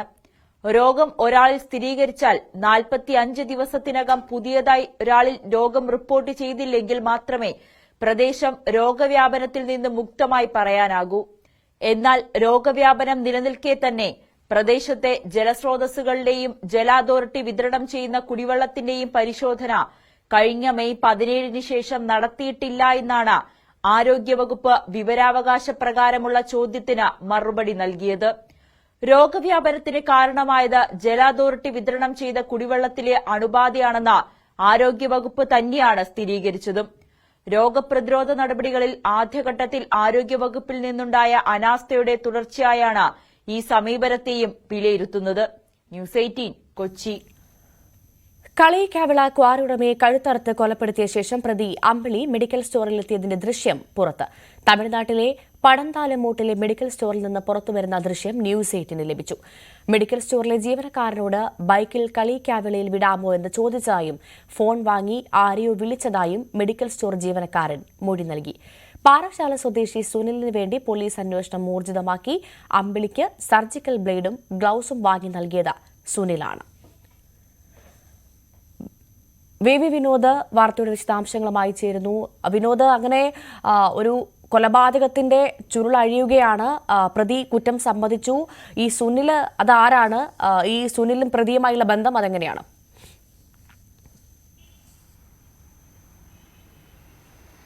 ഈ കേസുമായി ബന്ധപ്പെട്ട ഏറ്റവും സുപ്രധാനമായ തെളിവുകളാണ് ഇപ്പോൾ നമ്മൾ പുറത്തുവിടുന്നത്. ഈ കൊലപാതകത്തിന് ശേഷം പ്രതി അമ്പിളി പടന്താലമൂട്ടിലെ ഒരു മെഡിക്കൽ സ്റ്റോറിലേക്ക് ചെല്ലുകയായിരുന്നു. അവിടെ മെഡിക്കൽ സ്റ്റോറിൽ രാത്രി ഉണ്ടായിരുന്ന ജീവനക്കാരനോട് ചോദിച്ചത് ടാക്സിയോ ഓട്ടോയോ ലഭിക്കുമോ എന്നാണ്. കൊലപാതകം നടന്നത് ഒറ്റമരത്താണ്. അവിടെ നിന്ന് കളിയിക്കാവിള വരെ പോകുന്നതിന് വേണ്ടി ടാക്സിയോ ഓട്ടോയോ ലഭിക്കുമോ എന്ന് ചോദിച്ചു. അങ്ങനെ കിട്ടില്ല എന്ന് പറഞ്ഞതോടുകൂടി അവിടുത്തെ ജീവനക്കാരനോട് ബൈക്കിൽ കളിയിക്കാവിള സ്റ്റാൻഡിലേക്ക് ആക്കാമോ എന്ന് ചോദിച്ചു. പക്ഷേ ആ ജീവനക്കാരൻ അതിന് തയ്യാറായില്ല. അതിനുശേഷം അമ്പിളി ആ ജീവനക്കാരൻ്റെ ഫോണിൽ നിന്ന് ആരെയോ വിളിക്കുകയാണ്. തുടർന്ന് ആ ജീവനക്കാരനോട് പറഞ്ഞു സ്വിച്ച് ഓഫ് ആണ് എന്ന കാര്യം പറഞ്ഞ് ഫോൺ മടക്കി നൽകുകയും പിന്നീട് അവിടെ നിന്ന് പോവുകയും ചെയ്തു. മറ്റൊരു റോഡിലൂടെ വന്ന മറ്റൊരു ബൈക്കിലോ അല്ലെങ്കിൽ നടന്നോ അമ്പിളി കളിയിക്കാവിളയിലേക്ക് എത്തുകയായിരുന്നു. അവിടെ നിന്ന് ബസ്സിൽ മലയത്തേക്ക് വന്നു. പിന്നീട് മലയത്ത് നിന്ന് തമിഴ്നാട് പോലീസ് പിടികൂടിയതുൾപ്പെടെയുള്ള കാര്യങ്ങൾ അത് നേരത്തെ പുറത്തു വന്നതാണ്. ഈ വാഹനത്തിനുള്ളിൽ നിന്ന് ഇറങ്ങിയ ശേഷം അമ്പിളി ആദ്യം എത്തിയത് ഈ മെഡിക്കൽ സ്റ്റോറിലേക്കാണ്. അമ്പിളിയുടെ ചുമലിൽ ബാഗ് കാണാം. ആ ബാഗ് ദീപുവിൻ്റെ ബാഗാണ്. അതിലാണ് 10 ലക്ഷം രൂപ സൂക്ഷിച്ചിരുന്നത്. ഈ പണം കണ്ടെടുത്തിട്ടുണ്ട്. 7 ലക്ഷം രൂപ മലയത്ത് അമ്പിളിയുടെ വീട്ടിൽ നിന്ന് തന്നെ ലഭിച്ചു. ബാക്കി വരുന്ന തുകയും പോലീസ് കണ്ടെടുത്തിട്ടുണ്ട്. ഇന്ന് തന്നെ പ്രതിയെ കോടതിയിൽ ഹാജരാക്കും. ഈ കേസിൽ മറ്റൊരു വിവരം പുറത്തു വരുന്നത് അമ്പിളിയെ സഹായിക്കാൻ പാറശാല സ്വദേശിയായ ഒരാൾ കൂടി ഉണ്ടായിരുന്നു. സുനിൽ എന്നാണ് ഇയാളുടെ പേരെന്ന വിവരമാണ് പുറത്തു വരുന്നത്. 2 മെഡിക്കൽ സ്റ്റോറുകൾ സുനിലിൻ്റെ പേരിലുണ്ട്. സുനിലാണ് ഈ കഴുത്തറക്കാനുള്ള ബ്ലേഡും അതോടൊപ്പം തന്നെ അമ്പിളിക്ക് ധരിക്കാനുള്ള വസ്ത്രങ്ങളും അത് ഈ കോട്ട് ഉൾപ്പെടെയുള്ള കാര്യങ്ങൾ ഇതെല്ലാം നൽകിയത് സുനിൽ എന്ന വിവരമാണ്. സുനിലിന് വേണ്ടിയുള്ള തിരച്ചിൽ ഇപ്പോൾ ഊർജിതമാക്കിയിട്ടുണ്ട്. ഇരുവരും ആസൂത്രിതമായി നടപ്പാക്കിയ കൊലപാതകമെന്നാണ്. ദീപുവിൻ്റെ യാത്ര നേരത്തെ മനസ്സിലാക്കുകയും പിന്നീട് ഈ വാഹനത്തിൽ അമ്പിളി കടന്നുകൂടുകയും ചെയ്തു എന്നാണ് കരുതുന്നത്. മറ്റൊരു കാര്യം നേരത്തെ വന്നത്, ദീപു വലിയ തുകയ്ക്ക് ഇൻഷുറൻസ് എടുത്തിരുന്നു. അതുകൊണ്ട് തന്നെ കൊലപാതകം ദീപു തന്നെ കൊലപ്പെടുത്തിയ ആ തുക കുടുംബത്തിന് ലഭിക്കണം എന്ന തരത്തിൽ. പക്ഷേ അത് പോലീസ് സ്ഥിരീകരിക്കുന്നില്ല. അങ്ങനെ ഒരു പ്രചരണം എന്ന നിലയ്ക്കാണ് പോലീസ് അതിനെ കാണുന്നത്. ഈ ഗൂഢാലോചന നടന്നിട്ടുണ്ട്. രണ്ടുപേർ ചേർന്ന് ഈ കൊലപാതകം നടത്താൻ തീരുമാനിച്ചു. അതിൻ്റെ ഒരു ആസൂത്രണവും പിന്നീട് അത് നടപ്പാക്കിയ രീതിയും ഈ വിനോദ്, തീർത്തും ആസൂത്രിതമായുള്ള കൊലപാതകമാണ് എന്ന കാര്യത്തിൽ തർക്കമില്ല. നമ്മൾ പുറത്തുവിട്ട ദൃശ്യങ്ങളടക്കം അത് സാധൂകരിക്കുന്നതാണ്. എന്തിനായിരുന്നു ഈ കൊലപാതകം എന്നതിലേക്ക് പോലീസ് എത്തിയിട്ടുണ്ടോ? എന്താണ് പോലീസ് പറയുന്നത്? 10 ലക്ഷം രൂപയാണ് ദീപു സഞ്ചരിക്കുമ്പോൾ ദീപുവിൻ്റെ പക്കലുണ്ടായിരുന്നത്. തിരുവനന്തപുരത്ത് നിന്ന് പോണ്ടിച്ചേരിയിലേക്കുള്ള യാത്ര, ക്വാറിയിലേക്ക് ആവശ്യമായ വാഹനം വാങ്ങുന്നതിന് വേണ്ടിയാണ് ഈ തുകയുമായി യാത്ര പുറപ്പെട്ടത്. പ്രതി ഈ വാഹനത്തിൽ കയറുന്നത് അമ്പിളി തിരുവനന്തപുരം മുതൽ ഉണ്ടായിരുന്നു എന്ന കാര്യത്തിൽ വ്യക്തതയില്ല. നെയ്യാറ്റിൻകരയിൽ നിന്നോ കളയിക്കാവിളയിൽ നിന്നോ ആണ് അമ്പിളി ഈ വാഹനത്തിൽ കയറുന്നത്. അത് ദീപു ഒപ്പം കൂട്ടിയതാണോ, മറ്റേതെങ്കിലും തരത്തിൽ വളരെ തന്ത്രപരമായി അമ്പിളി ഈ വാഹനത്തിൽ കടന്നുകൂടിയതാണോ എന്ന സംശയമുണ്ട്. ഈ അമ്പിളിക്ക് ഒരുപാട് ആരോഗ്യ പ്രശ്നങ്ങൾ ഉള്ള ആളാണ്. അങ്ങനെ ഒരാൾ വാഹനത്തിനുള്ളിൽ ഒരു പിടിവലി നടത്തി ഒരാളിനെ കൊലപ്പെടുത്താൻ കഴിയുന്ന തരത്തിലുള്ള ആരോഗ്യസ്ഥിതി ഉള്ള ആളാണോ, മറ്റാരുടെയെങ്കിലും സഹായം ലഭിച്ചിട്ടുണ്ടോ എന്നതടക്കമുള്ള കാര്യങ്ങൾ പോലീസ് പരിശോധിക്കുന്നുണ്ട്. ഈ വാഹനത്തിൽ നിന്ന് ആദ്യം ഒരു CCTV ദൃശ്യം വരുമ്പോൾ വാഹനത്തിൽ നിന്ന് പോകുന്ന ആളിന് മുടന്തുണ്ട്. ഈ മെഡിക്കൽ സ്റ്റോറിലെ ദൃശ്യങ്ങൾ നമ്മൾ പരിശോധിക്കുമ്പോൾ ആ മെഡിക്കൽ സ്റ്റോറിന് മുന്നിലും അമ്പിളി നടന്നെത്തുമ്പോൾ ഇതേ കാലിലെ മുടന്തുള്ള ആൾ തന്നെയാണ്. അതായത് കൊലപാതകം നടത്തിയത് അമ്പിളിയാണെന്ന് സ്ഥിരീകരിക്കാൻ കഴിയുന്ന തരത്തിലെ തെളിവുകളാണ് ഇപ്പോൾ നമ്മൾ പുറത്തുവിടുന്നത്. ഏറ്റവും പ്രധാനപ്പെട്ട ഈ കേസുമായി ബന്ധപ്പെട്ട ഏറ്റവും പ്രധാനപ്പെട്ട ഒരു തെളിവാണ് സ്വാഭാവികമായി ഈ കൊലപാതകത്തിന് ശേഷം അവിടെ രാത്രി പ്രവർത്തിച്ചിരുന്ന മെഡിക്കൽ സ്റ്റോറിലേക്ക് എത്തുകയും അവിടെ നിന്ന് കളയിക്കാവിളയിലേക്ക് പോകാൻ ടാക്സിയോ ഓട്ടോയോ കിട്ടുമോ എന്ന് ചോദിക്കുകയും അത് കിട്ടാത്ത പക്ഷം ബൈക്കിൽ തന്നെ കളയിക്കാവിളയിൽ എത്തിക്കുമോ എന്ന് ജീവനക്കാരനോട് ചോദിക്കുകയും ചെയ്യുന്നു. ഇതൊന്നും നടക്കാതെ വരുമ്പോഴാണ് ആ കടയിൽ നിന്ന് പുറത്തേക്ക് പോകുന്നത്. അമ്പിളി വിളിച്ചത് പാറശാല സ്വദേശിയായ സുനിലിനെയാണ് എന്ന കാര്യം കൂടി ഇത് ചേർത്ത് വായിക്കുമ്പോൾ നമുക്ക് മനസ്സിലാകുന്നു. താൻ സുനിലിനെ വിളിച്ചപ്പോൾ സ്വിച്ച് ഓഫ് ആണെന്ന മൊഴി പോലീസിന് അമ്പിളി നൽകിയിട്ടുണ്ട്. ഈ ജീവനക്കാരൻ്റെ മൊഴിയും അങ്ങനെ തന്നെയാണ്. തൻ്റെ ഫോൺ വാങ്ങി ആരെയോ വിളിച്ചു, സ്വിച്ച് ഓഫ് ആണെന്ന് പറഞ്ഞ് ഈ ഫോൺ തിരികെ നൽകിയെന്ന് മെഡിക്കൽ സ്റ്റോറിലെ ജീവനക്കാരനും പറയുന്നു. അപ്പോൾ അമ്പിളിയും സുനിലും തമ്മിൽ ഈ കൊലയ്ക്ക് മുമ്പും ശേഷവും ബന്ധപ്പെടാനുള്ള ശ്രമങ്ങൾ നടന്നു. നേരത്തെ ബന്ധപ്പെട്ടു എന്നതിന് തെളിവാണ് കൊലപാതകത്തിന് ശേഷം അമ്പിളി വീണ്ടും സുനിലിനെ വിളിക്കുന്നത്. ആ സമയത്ത് സുനിൽ സ്വിച്ച് ഓഫ് ചെയ്യുന്നു. ഒരുപക്ഷെ തന്ത്രപരമായി ഒഴിഞ്ഞു മാറിയതോ അല്ലെങ്കിൽ ഭയപ്പെട്ട് ഫോൺ സ്വിച്ച് ഓഫ് ചെയ്തതോ ആകാനുള്ള സാധ്യതയുണ്ട്. ഇവർ തമ്മിലുള്ള ഗൂഢാലോചനയെക്കുറിച്ച് കൃത്യമായി പരിശോധിക്കുമ്പോഴായിരിക്കും ഈ കൊലപാതകത്തിൻ്റെ ചുരുളഴിയുക. ശരി, നന്ദി. ബി വിനോദാണ് വിവരങ്ങൾ പങ്കുവച്ചത്. ചില്ലറ ചോദിച്ചതിലെ തർക്കത്തെ തുടർന്ന് KSRTC കണ്ടക്ടർക്ക് നേരെ മർദ്ദനം. കണ്ടക്ടറുടെ കയ്യിൽ കടിച്ചു മുറിവേൽപ്പിച്ചു. ആലപ്പുഴ കോട്ടയം KSRTC ബസ്സിലെ കണ്ടക്ടർ സജികുമാറിനാണ് മർദ്ദനമേറ്റത്. തലയ്ക്കും മുഖത്തും മുറിവുകളുണ്ട്. പ്രതി മുബീൻ ചുങ്കത്തെ പുന്നപ്ര പോലീസ് കസ്റ്റഡിയിലെടുത്തു. ആലപ്പുഴ കോട്ടയം റൂട്ടിലോടുന്ന ബസ്സിലാണ് ഈ സംഭവം ഉണ്ടായിട്ടുള്ളത്. ബസ്സിന്റെ കണ്ടക്ടർ സജികുമാർ നമ്മളോടൊപ്പം ഉണ്ട്. അദ്ദേഹത്തിന് വലിയ ചുടുകാട് ജംഗ്ഷനിൽ വെച്ചാണ് ഇത്തരത്തിൽ മർദ്ദനമേറ്റതെന്നുള്ളതാണ് കണ്ടക്ടർ വ്യക്തമാക്കുന്നത്. കയ്യിൽ കടിയേറ്റ മുറിവുണ്ട്. ഒപ്പം തന്നെ മുഖത്തും ഇടിച്ച് മുറിവേറ്റിട്ടുള്ള പാടുകൾ നമുക്ക് കാണാം. ഇപ്പോൾ KSRTC ബസ് ഇപ്പോൾ ഉള്ളത് പുന്നപ്ര സ്റ്റേഷന് മുന്നിലാണ്. ഇവർ പ്രതിയെ ഇവിടെ കൊണ്ടുവന്ന്, അതായത് ഈ ആക്രമിച്ച ആളെ ഇവിടെ കൊണ്ടുവന്ന് പോലീസ് സ്റ്റേഷനിൽ ബസ്സിലെ ജീവനക്കാർ തന്നെ കൊണ്ട് ഏൽപ്പിക്കുകയായിരുന്നു. സംഭവം എന്താണ് സംഭവിച്ചത്? ആലപ്പുഴ സ്റ്റാൻഡിൽ നിന്ന് വണ്ടി എടുക്കുമ്പോൾ തന്നെ ഇപ്പോൾ ഫോണിൽ സംസാരിച്ചുകൊണ്ടിരിക്കുകയായിരുന്നു. അവിടെ നിന്ന് ഇറങ്ങി സ്റ്റാൻഡിൽ നിന്ന് ഇറങ്ങി കഴിഞ്ഞ് ഈ ഭാഗത്തേക്ക് തിരിയുന്ന സ്ഥലത്ത് വന്നപ്പോഴത്തേക്ക് കൂടെ ആളുണ്ടെന്ന് പറഞ്ഞു. അപ്പോൾ അവിടെ വണ്ടി നിർത്തുമ്പോൾ ഫോണിൽ സംസാരിച്ചിട്ട് അവരോട് തന്നെ സംസാരിച്ചിട്ട് വണ്ടി കോട്ടയമാണ്, വഴി എവിടെ സ്ഥലം പറഞ്ഞിട്ട് അവിടെ നിന്ന് കയറിക്കോ എന്നൊക്കെ പറഞ്ഞു. അവിടെ നിന്ന് വണ്ടി പോയി. വണ്ടി വന്നിട്ട് തിരിച്ച് ജനറൽ ഹോസ്പിറ്റലിൻ്റെ അവിടെ കഴിയുമ്പോൾ അടുത്ത സ്റ്റോപ്പിൽ ഇറങ്ങണമെന്ന് പറഞ്ഞു. പിന്നെ ടിക്കറ്റ് ചോദിച്ചപ്പോൾ 500 രൂപ നോട്ട് തന്നു. ഈ ചില്ലറ ചോദിച്ച് ചില്ലറയുടെ തർക്കമാണോ പുള്ളിയെ പ്രകോപനത്തിലേക്ക് കൊണ്ടുപോയത്? ചില്ലറയുടെ തർക്കമല്ല. 500 നോട്ട് തന്നപ്പോഴത്തേക്ക് 20 രൂപയാണ് ചേഞ്ച്, 20 രൂപ ഉണ്ടോന്ന് ചോദിച്ചു. അപ്പോഴത്തേക്ക് 20 ഇല്ല എന്ന് പറഞ്ഞപ്പോഴത്തേക്ക് ഞാൻ 500 നോട്ടിന് അങ്ങ് തിരികെ വാങ്ങിച്ചു, തിരികെ കൊടുത്തു ചേഞ്ച്. അത് കഴിഞ്ഞിട്ട് അടുത്ത് ടിക്കറ്റിന്റെ പൈസ ചോദിച്ചപ്പോഴത്തേക്ക് ആദ്യം 500 ബാലൻസ് 450 തന്നിട്ട് 500 തരുള്ളൂ. കയ്യിൽ തന്ന 500 തിരികെ വാങ്ങിച്ചിട്ട് ബാലൻസ് 480 തന്നിട്ട് 500 തരുള്ളൂ എന്ന് പറഞ്ഞു. ഞാൻ വേണ്ടെന്ന് വിചാരിച്ചു. അവിടെ അങ്ങ് ഇറക്കി വിടാനായിട്ട് ബെല്ലടിച്ചു. വണ്ടി ബെല്ലടിച്ചു. അവിടെ അങ്ങ് ഇറക്കി വിടാമെന്ന് വിചാരിച്ചു. അപ്പോൾ ബെല്ലടിച്ച സമയത്ത് ഇറങ്ങാൻ നേരത്തെ ഇങ്ങനെ കയ്യിലിരുന്ന മെഷീനും പൈസയായിട്ട് അങ്ങ് എൻ്റെ കയ്യിൽ നിന്ന് ഇങ്ങനെ തട്ടുന്ന സമയത്ത് മെഷീൻ തെറിച്ച് താഴെ പോയി, കയ്യിരുന്ന പൈസ എല്ലാം തെറിച്ചു പോയി. അപ്പോഴത്തേക്ക് ഞാൻ മെഷീൻ പൊട്ടിയെന്നുള്ളത് നോക്കാൻ വേണ്ടി ഇറങ്ങാൻ വിട്ടില്ല. ഇറങ്ങാൻ വരാത്ത സമയത്താണ് എന്നെ ആ സീറ്റിലേക്ക് ഇങ്ങനെ തള്ളിയിടുകയും അവിടെ ഒരു ലേഡി അപ്പുറത്തിരിപ്പുണ്ടായിരുന്നു. അവിടെ ആ സീറ്റിലേക്ക് ഇങ്ങനെ തള്ളിയിട്ടിട്ട് ആണ് തലയിലിടിക്കുകയും മുഖത്തിരിക്കുകയും കയ്യിൽ കടിക്കുകയൊക്കെ ചെയ്തു. അപ്പോൾ പിന്നെ നമ്മുടെ ഡോർ അടച്ചിട്ട് മുഖത്ത് മുറിവുണ്ടല്ലേ? മുഖത്ത് മുറിവാണ്. അതിന്റെ പിന്നെ നേരെ ഇങ്ങനെ സ്റ്റേഷനിലേക്ക് വന്ന് സ്റ്റേഷനിൽ കൊടുക്കുകയും ചെയ്തു. കയ്യിൽ അദ്ദേഹത്തിന്റെ കയ്യിൽ ഇതുണ്ടോ കടിച്ച പാടുണ്ട്. മുബീൻ എന്ന ചുങ്കം സ്വദേശിയാണ്. ഈ സംഭവത്തിൽ ഇപ്പോൾ ഇവര് ഇവിടെ പോലീസ് സ്റ്റേഷനിലേക്ക് പുന്നപ്ര പോലീസ് സ്റ്റേഷനിലേക്ക് മുബീനെ എത്തിച്ചിട്ടുണ്ട്.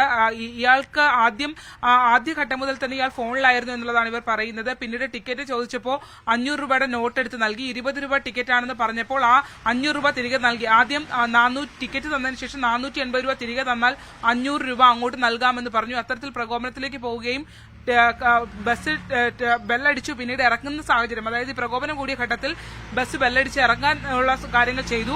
ആ ഘട്ടത്തിലാണ് കണ്ടക്ടർ ആക്രമിക്കപ്പെട്ടതെന്നാണ്. അദ്ദേഹത്തിന്റെ കയ്യിൽ കടിച്ച മുറിവേറ്റ പാടുണ്ട്, മുഖത്തുമുണ്ട്, തലയ്ക്കും മർദ്ദനമേറ്റിട്ടുണ്ട്. എന്തായാലും മുബീനെ പുന്നപ്ര പോലീസ് ചോദ്യം ചെയ്തു വരികയാണ്. ക്യാമറമാൻ പ്രശാന്ത് മംഗലശ്ശേരിക്കൊപ്പം ആലപ്പുഴയിൽ നിന്നും ശരണ്യ സ്നേഹജൻ, ന്യൂസ് 18. ചെലവ് കുറഞ്ഞ കാർ പാർക്കിംഗ് മൾട്ടിപ്ലെയർ ഗെയിം നിർമ്മിച്ച് ഒരു കൊച്ചുമിടുക്കനെ പരിചയപ്പെടാം. കോതമംഗലം പല്ലാരിമംഗലം സ്വദേശി ആസിഫ് അബ്ദുൾ ജലീലാണ് ഗെയിം നിർമ്മിച്ച് ശ്രദ്ധേയനായത്. Pallarimangalam government vocational higher secondary school 9ാം ക്ലാസ് വിദ്യാർത്ഥി ആസിഫ് അബ്ദുൾ ജലീലാണ് ഗെയിം നിർമ്മിച്ച് താരമായത്. 1 ലക്ഷത്തിലധികം വില വരുന്ന ഗെയിമാണ് 2000 രൂപ ചെലവിൽ ആസിഫ് ഉണ്ടാക്കിയത്. കാറിലിരുന്ന് ഗെയിം കളിക്കുന്ന തരത്തിൽ ആക്സിലേറ്റർ, ഗിയർ, ബ്രേക്ക്, സ്റ്റിയറിംഗ് എല്ലാം ഉണ്ട്. ഹാർഡ്ബോർഡ്, ജോയ്സ്റ്റിക്, നൂല് ഇവയൊക്കെയാണ് ഇതിനായി ഉപയോഗിച്ചത്. ഫോണുമായി ജോയ്സ്റ്റിക് ബന്ധിപ്പിച്ചും നൂലുപയോഗിച്ച് സ്വിച്ചിലേക്കും കണക്ഷൻ കൊടുത്തുമാണ് ഉപകരണം പ്രവർത്തിപ്പിക്കുന്നത്. യൂട്യൂബിലൊക്കെ ഇങ്ങനെ ഈ കാർ ഗെയിമിങ്ങിന്റെ ഫുൾ സെറ്റപ്പ് ഉണ്ടാവും. അതിനൊക്കെ 1 ലക്ഷം രൂപയാവും. അപ്പോൾ അത് കാരണം ചെലവ് കുറഞ്ഞ രീതിയിൽ ഉണ്ടാക്കാൻ വേണ്ടിയിട്ട് കാർഡ്ബോർഡും ഇതൊക്കെ വെച്ചിട്ട് ഉണ്ടാക്കിയതാണ്. പല്ലാരിമംഗലം തടത്തിക്കുന്നൽ അബ്ദുൾ ജലീലിന്റെയും അഫീലയുടെയും മകനാണ് ആസിഫ്. അഖിൽ, അലീന എന്നിവർ സഹോദരങ്ങളാണ്. ഈ കാർ ഗെയിമിന്റെ ഫുൾ സെറ്റ് വാങ്ങണമെങ്കിൽ 1 ലക്ഷം രൂപയെങ്കിലും വേണ്ടിവരുമെന്നതിനാലാണ് സ്വന്തമായി ഇതുപോലൊരെണ്ണം നിർമ്മിച്ചതെന്ന് ആസിഫ് പറയുന്നു. ചെറുപ്പത്തിൽ തന്നെ മകൻ വീഡിയോ ഗെയിമുകളോട് താല്പര്യം കാണിച്ചിരുന്നുവെന്ന് അമ്മ അഫീല. മോന് ചെറുപ്പം തൊട്ടേ വീഡിയോ ഗെയിമുകളോട് ഇങ്ങനെ താല്പര്യം കാണിക്കുന്നുണ്ട്. അപ്പം അങ്ങനെ അവനത് സ്വന്തമായിട്ട് നിർമ്മിക്കാമെന്ന് തീരുമാനിച്ചു. അപ്പോൾ അതിന് വേണ്ട കുറച്ച് സാധനങ്ങളൊക്കെ ആവശ്യമുണ്ടായിരുന്നു. അതൊക്കെ ഞങ്ങൾ വാങ്ങിച്ചു കൊടുത്തു. അതിന് വേണ്ട സപ്പോർട്ടുകളൊക്കെ ഞങ്ങൾ ചെയ്തു കൊടുത്തായിരുന്നു. ആസിഫിന്റെ നേട്ടത്തിൽ സ്കൂളിനും വലിയ അഭിമാനം. കാർ ഗെയിമിൻ്റെ ജോയ്സ്റ്റിക്കിലേക്ക് എല്ലാ കൺട്രോളുകളും, ബ്രേക്ക്, ആക്സിലേറ്റർ, ഗിയറുകൾ, സ്റ്റിയറിങ്, എല്ലാ കൺട്രോളുകളും ജോയ്സ്റ്റിക്കിലേക്ക് നൂലുകൾ കൊണ്ട് കണക്ട് ചെയ്തിട്ട് ഒരു ഹാർഡ് ബോർഡിൻ്റെ ബോക്സ് തയ്യാറാക്കി ഒരു ഡ്രൈവർ പ്ലാറ്റ്ഫോം ഉണ്ടാക്കുകയായിരുന്നു. അങ്ങനെ ഇപ്പോൾ കാർ ഗെയിമിന് ഒരു വണ്ടി ഓടിക്കുന്ന രീതിയിൽ വലിയ മാളുകൾ ഉണ്ടാക്കുന്ന വലിയ സൗകര്യങ്ങൾ സ്വന്തം ഇരിപ്പിടത്തിലിരുന്ന് ചെയ്യാനായിട്ട് ആസിഫിന് സാധിച്ചു. ഞങ്ങൾക്ക് വലിയ അഭിമാനമുണ്ട്. കുട്ടികളെല്ലാം ആർട്ടിഫിഷ്യൽ ഇൻ്റലിജൻസിൻ്റെ യുഗത്തിൽ പുതിയ പുതിയ മേഖലകളിലേക്ക് തിരിയുന്ന വലിയ സന്തോഷം ഉണ്ടാക്കുന്ന കാര്യമാണ്. News 18 Kothamangalam. Forest range officer ജോലി നഷ്ടപ്പെട്ട് പട്ടികയിലെ 2ാം റാങ്കുകാരി ആലപ്പുഴ കിടങ്ങറ സ്വദേശി രേഷ്മ എം രജുവിന്റെ നിയമനമാണ് പരിശീലനം ഉൾപ്പെടെ കഴിഞ്ഞെത്തിയ ശേഷം PSC റദ്ദാക്കിയത്. മറ്റൊരു ഉദ്യോഗാർത്ഥിയുടെ അവകാശവാദത്തെ തുടർന്നാണ് പരിശീലനത്തിൽ രാജ്യത്ത് തന്നെ 3ാം റാങ്ക് നേടിയ രേഷ്മയ്ക്ക് കപ്പിനും ചുണ്ടനുമിടയിൽ ജോലി നഷ്ടമായത്. മാർക്ക് കണക്ക് കൂട്ടുന്നതിൽ PSCക്ക് പിഴവ് സംഭവിച്ചു എന്നാണ് രേഷ്മയുടെ ആരോപണം. PSC മുഖേന വനം വന്യജീവി വകുപ്പിൽ ഫോറസ്റ്റ് റേഞ്ച് ഓഫീസറായാണ് രേഷ്മ ജോലിക്ക് കയറുന്നത്. തുടർന്ന് 1.5 വർഷത്തെ പരിശീലനത്തിനായി മഹാരാഷ്ട്രയിലെ ഫോറസ്റ്റ് അക്കാദമിയിലേക്ക് പോയി. ദേശീയ തലത്തിൽ തന്നെ 3ാം റാങ്കോടെ പരിശീലനം പൂർത്തിയാക്കി കഴിഞ്ഞ 18-ന് നാട്ടിലെത്തി. ജോലിയിൽ പ്രവേശിക്കാനിരിക്കെയാണ് തനിക്കാണ് യോഗ്യതയെന്ന് അവകാശപ്പെട്ടുകൊണ്ട് പട്ടികയിലെ 3ാം റാങ്കുകാരി കേരള അഡ്മിനിസ്ട്രേറ്റീവ് ട്രിബ്യൂണലിൽ പരാതി നൽകിയത്. വിധി പ്രതികൂലമായതോടെ രേഷ്മയ്ക്ക് ജോലി നഷ്ടപ്പെടുകയായിരുന്നു. തുടർന്ന് ഹൈക്കോടതിയിലും സുപ്രീം കോടതിയിലുമായി നിയമ പോരാട്ടത്തിലാണ് രേഷ്മ. നിലവിൽ PSCയുടെ ഹൈക്കോടതിയുടെ ആ ഒരു ജഡ്ജ്മെന്റ് സുപ്രീം കോടതി എടുക്കുകയും അവിടെ പരിഗണനയിൽ ഇരിക്കെയാണ് PSC പെട്ടെന്ന് തന്നെ എന്റെ അഡ്വൈസ് ക്യാൻസൽ ചെയ്തത്. കൂടാതെ ഈ ഞങ്ങൾ 33 പേരിൽ ഈ 32 പേരും സെയിം റാങ്ക് ലിസ്റ്റ്, സെയിം 100 മാർക്കിലുള്ള എത്രയാണോ അത്, ആ സെയിം എക്സാം കണ്ടക്ട് ചെയ്ത ആ 32 പേരും 21-ാം തീയതി സർവീസിൽ ജോയിൻ ചെയ്തു. എൻ്റെ റാങ്ക് ലിസ്റ്റ് മാത്രം വേറൊരു രീതിയിൽ റാങ്ക് ലിസ്റ്റ് ഇട്ടു. ഞാൻ 2ാം റാങ്കുകാരി 3ാം റാങ്കുകാരിയായി. അപ്പോൾ PSC ശരിക്കും പറഞ്ഞു കഴിഞ്ഞാൽ എക്സാം കണ്ടക്ട് ചെയ്തതിൽ മാനുവലിന് വിപരീതമായി ഒരേ എക്സാം കണ്ടക്ട് ചെയ്തിട്ട് 2 റാങ്ക് ലിസ്റ്റ് 2 രീതിയിലിട്ടു. ഇതിനിടെ ജോലിയിൽ തുടരാൻ കാരണം കാണിക്കൽ നോട്ടീസ് നൽകിയ PSC മറുപടി തൃപ്തികരമല്ലെന്ന് കണ്ട് തള്ളി. വിഷയം കോടതിയുടെ പരിഗണനയിൽ എന്ന് പോലും കണക്കിലെടുക്കാതെ PSC റാങ്ക് ലിസ്റ്റ് പുനഃക്രമീകരിച്ചു. പരീക്ഷയുടെയും അഭിമുഖത്തിന്റെയും അടിസ്ഥാനത്തിൽ മാർക്ക് കണക്ക് കൂട്ടിയതിൽ PSCക്ക് വന്ന പിഴവാണ് തന്റെ ജോലി നഷ്ടപ്പെടാൻ കാരണമെന്ന് രേഷ്മ പറയുന്നു. സുപ്രീം കോടതി വിധി അനുകൂലമാകുമെന്ന പ്രതീക്ഷയിലാണ് ഫോറസ്ട്രിയിൽ ബിരുദാനന്തര ബിരുദമുള്ള ഈ കുട്ടനാട്ടുകാരി. ന്യൂസ് 18 ആലപ്പുഴ. തിരുവനന്തപുരം RCCക്ക് USTയുടെ കൈത്താങ്ങ്. RCCയിലെ പീഡിയാട്രിക് ഓങ്കോളജി വിഭാഗത്തിന് 12 ഇൻഫ്യൂഷൻ പമ്പുകൾ UST കൈമാറി. UST ചീഫ് വാല്യൂസ് ഓഫീസറും ഡെവലപ്മെന്റ് സെന്റർ ഓപ്പറേഷൻസ് മേധാവിയുമായ Sunil Balakrishnan, regional cancer centre paediatric oncology വിഭാഗം പ്രൊഫസറും മേധാവിയുമായ ഡോക്ടർ പ്രിയകുമാരി തുടങ്ങിയവർ പങ്കെടുത്തു. ട്രെയിൻ യാത്രയ്ക്കിടെ നഷ്ടമായ സ്വർണ്ണ കൈച്ചെയിൻ തിരികെ ലഭിച്ചതിന്റെ സന്തോഷത്തിലാണ് കാസർകോട് മഞ്ചേശ്വരം AEO ഓഫീസിലെ ജീവനക്കാരി പ്രീത. ഉപ്പളയ്ക്കും ചെറുവത്തൂരിനും ഇടയിലെ യാത്രയിലാണ് സ്വർണം നഷ്ടമായത്. സ്വർണം ലഭിച്ച കാറടക്ക ബ്ലോക്ക് പഞ്ചായത്ത് ഓഫീസ് ജീവനക്കാരനായ ഷാനവാസ് റെയിൽവേ പോലീസ് സ്റ്റേഷനിലെത്തുകയും നേരിട്ട് സ്വർണം കൈമാറുകയുമായിരുന്നു. മഞ്ചേശ്വരം AEO ഓഫീസിലെ ജീവനക്കാരിയായ പ്രീത ജോലി കഴിഞ്ഞ് പൊന്മാലത്തെത്തുവാൻ പാസഞ്ചർ ട്രെയിനിൽ വരവെയാണ് സ്വർണ്ണ കൈച്ചെയിൻ നഷ്ടമായത്. 3/4 പവനോളം തൂക്കം വരും. ട്രെയിൻ കാഞ്ഞങ്ങാട്ടെത്തിയപ്പോൾ സ്റ്റേഷനിൽ പിടിച്ചിട്ടതിനെ തുടർന്ന് പ്രീത മാവേലി എക്സ്പ്രസിലേക്ക് മാറിക്കയറി. നീലേശ്വരത്തെത്തിയപ്പോഴാണ് ചെയിൻ നഷ്ടമായതായി ശ്രദ്ധയിൽപ്പെട്ടത്. ഉടൻ റെയിൽവേ പോലീസിൽ വിവരമറിയിച്ചു. അന്വേഷണം നടക്കുന്നതിനിടെ സ്വർണം കിട്ടിയ കാറൊടുക്ക ബ്ലോക്ക് പഞ്ചായത്ത് ഓഫീസിലെ ജീവനക്കാരൻ ഷാനവാസ് റെയിൽവേ പോലീസിനെ സമീപിച്ചു. പോലീസ് വിവരം പ്രീതയെ അറിയിച്ചു. നഷ്ടമായെന്ന് കരുതിയ ചെയിൻ തിരിച്ചു കിട്ടിയതിന്റെ സന്തോഷത്തിലാണ് പ്രീത. സ്വർണം ഉടമയ്ക്ക് തിരിച്ചു നൽകാനായതിൽ ഷാനവാസിനും സന്തോഷം. കാഞ്ഞങ്ങാട് ലോക്കലിൽ നിന്ന് ഇറങ്ങിയ സമയത്ത് എവിടെയോ മിസ്സായതാണ് ഈ ചെയിൻ. അതിപ്പോ കിട്ടി, ഭയങ്കര സന്തോഷം. ന്യൂസ് 18 കാസർഗോഡ്. നടൻ സിദ്ദിഖിന്റെ മകൻ റാഷൻ അന്തരിച്ചു. 37 വയസ്സായിരുന്നു. കൊച്ചിയിലെ സ്വകാര്യ ആശുപത്രിയിലായിരുന്നു അന്ത്യം. ദീർഘനാളായി ചികിത്സയിലായിരുന്നു. സംസ്കാരം വൈകിട്ട് 4 നടക്കും.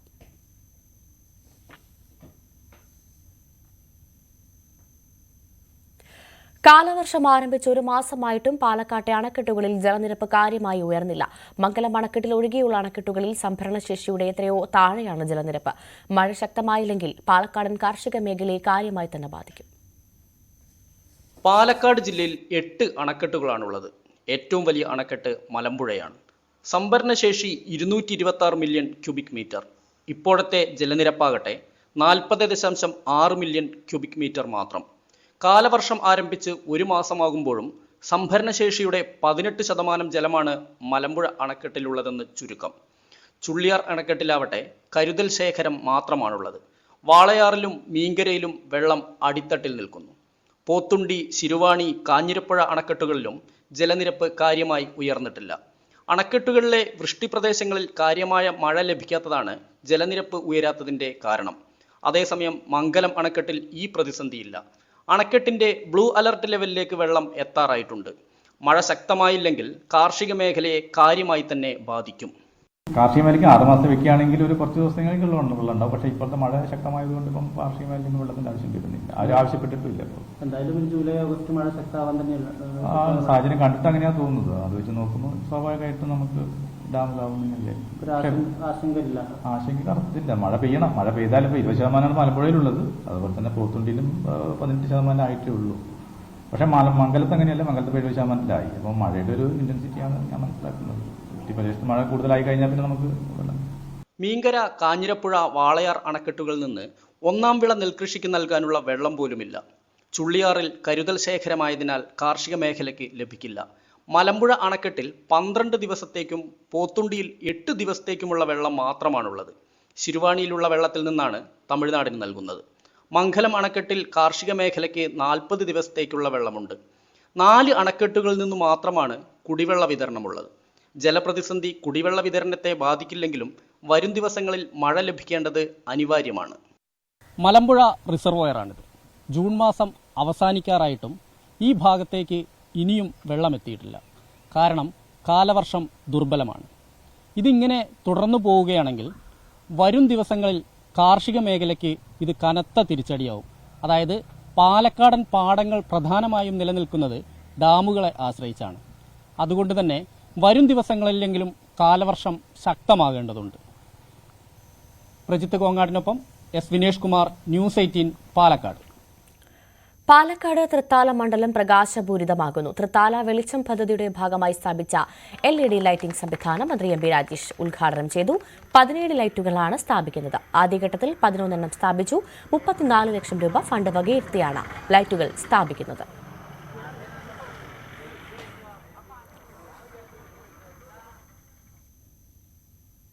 Palakkad Vadanamkurissi government higher secondary സ്കൂളിൽ നിരീക്ഷണ ക്യാമറ സ്ഥാപിച്ചു. പൂർവ്വ വിദ്യാർത്ഥി കൂട്ടായ്മകളുടെ നേതൃത്വത്തിലാണ് ക്യാമറ സ്ഥാപിച്ചത്. Muhammad Muhsin MLA switch on ചെയ്തു.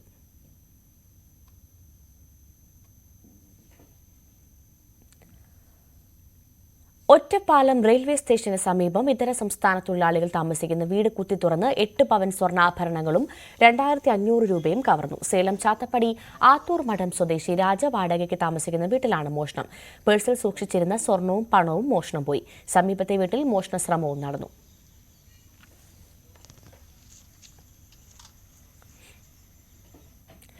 സ്കൂൾ പരിസരത്ത് വിദ്യാർത്ഥികൾ നട്ട വാഴയിൽ ഭീമൻ കുല വിളഞ്ഞു. Palakkad Vadanamkurissi government higher secondary സ്കൂളിലാണ് ഭീമൻ വാഴക്കുല. വാടാനാംകുറിശി ഗവൺമെന്റ് ഹയർ സെക്കൻഡറി സ്കൂളിലെ പരിസ്ഥിതി ക്ലബിന്റെ നേതൃത്വത്തിലാണ് വാഴകൃഷി നടത്തിയത്. ഇതിൽ റോബസ്റ്റ ഇനത്തിൽപ്പെട്ട വാഴയിൽ നിന്നാണ് ഭീമൻ കുല വിളഞ്ഞത്. 4.25 അടി നീളവും 62 കിലോ തൂക്കവുമുണ്ട്. കൃഷിയിൽ മികച്ച വിളവ് ലഭിച്ചതിന്റെ സന്തോഷത്തിലാണ് സ്കൂൾ അധികൃതരും വിദ്യാർത്ഥികളും. ഏകദേശം ഞങ്ങളുടെ കുട്ടികളോളം വലുപ്പമുള്ള, അല്ലെങ്കിൽ ഞങ്ങളെക്കാളൊക്കെ തന്നെ വലുപ്പമുള്ള ഒരു വാഴക്കൊലയാണ് ഞങ്ങൾക്ക് കിട്ടിയിരിക്കുന്നത്. ഇതുപോലെ ഇനിയും നിരവധി വാഴകൾ കുലച്ചിട്ടുണ്ട്. എല്ലാം വെട്ടി ഇതൊന്നും തന്നെ പുറത്തു കൊടുക്കുന്നില്ല. എല്ലാം ഞങ്ങളുടെ കുട്ടികൾക്കുള്ളതാണ്. അവർക്ക് നൽകാനാണ് ഞങ്ങൾ തീരുമാനിച്ചിരിക്കുന്നത്. കഴിഞ്ഞ വർഷമാണ് പരിസ്ഥിതി ക്ലബിന്റെ നേതൃത്വത്തിൽ വാഴകൃഷി ആരംഭിച്ചത്. കാലങ്ങളായി പച്ചക്കറി കൃഷിയും നെൽകൃഷിയുമൊക്കെ വിദ്യാർത്ഥികളുടെ നേതൃത്വത്തിൽ നടത്തിവരുന്നുണ്ട്. ന്യൂസ് 18 പാലക്കാട്. പാലക്കാട് ഓങ്ങല്ലൂരിൽ കുട്ടികൾക്ക് കളിപ്പാട്ടങ്ങൾ വിതരണം ചെയ്തു. 40 അങ്കണവാടികൾക്കാണ് ഗ്രാമപഞ്ചായത്ത് കളിപ്പാട്ടങ്ങൾ നൽകിയത്. ജില്ലാ പഞ്ചായത്ത് ആരോഗ്യ standing committee chairperson Sabira teacher ഉദ്ഘാടനം നിർവഹിച്ചു. 5 ലക്ഷം രൂപ വിനിയോഗിച്ചാണ് പദ്ധതി നടപ്പാക്കുന്നത്.